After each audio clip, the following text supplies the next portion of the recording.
افسروک دم پارتی تونجر باکرهان را گهاندیه پکک چکدانین ایدی پیوسته به پیوستیجی به گوند پارێزان نمایه.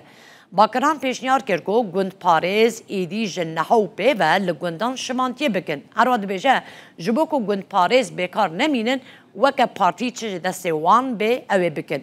گوند پارێز که لباکوری کردستان بوان را قرجی جیتی گوتن کردین دناف هزین خوجی ین دولتا ترکیه نه. یکم جار سال 1985 جالی دولتا ترکیه و جبو روبروبونا پکک هاتن دامزراندن. لگوری آماران لباکوری کردستان و ترکیه 60,000 گوند پارێز هنه و 30,000 گوند پارێز جی خانه‌نشین بونه.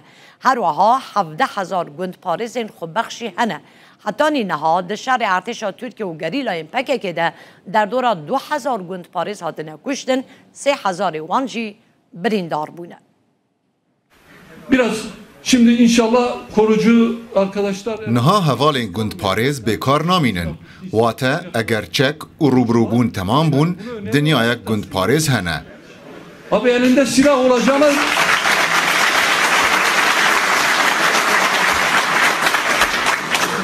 elindeki silahı al ver sopayı. از پیشنیار دکم لشونا کو چک ده دسته وان ده به چکی ده دسته وان ده جوان ور بگرن و داره که بخن دستین وان و بلال گندان آجلان خودی بکن.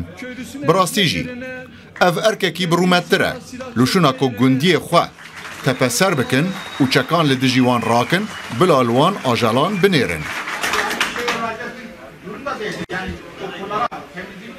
Tabii yani onları işsiz bırakmayacağız inşallah. İnşallah amuan bekar nahilin.